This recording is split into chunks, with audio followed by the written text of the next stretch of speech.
युक्तैः सात्विकं परिचक्षते सत्कारमानपूजार्थं तपोदम्भेन चैव यत् क्रियते तदिहं प्रोक्तं राजसं चलमध्रुवम् सत्कारमानपूजार्थं तपोदम्भेन चैव यत् क्रियते तदिहं प्रोक्तं राजसं चलमध्रुवम् मूढग्राहेणात्मनो यत् लीलया क्रियते तपः परयोत्साधनार्थं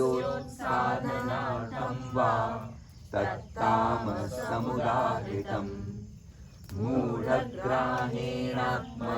यत् पीडया क्रियते तपः परस्योत्साधनार्थं वा तत्तामसमुदाहृतम्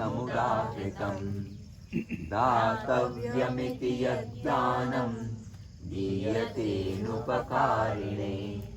देशे काले च पात्रे च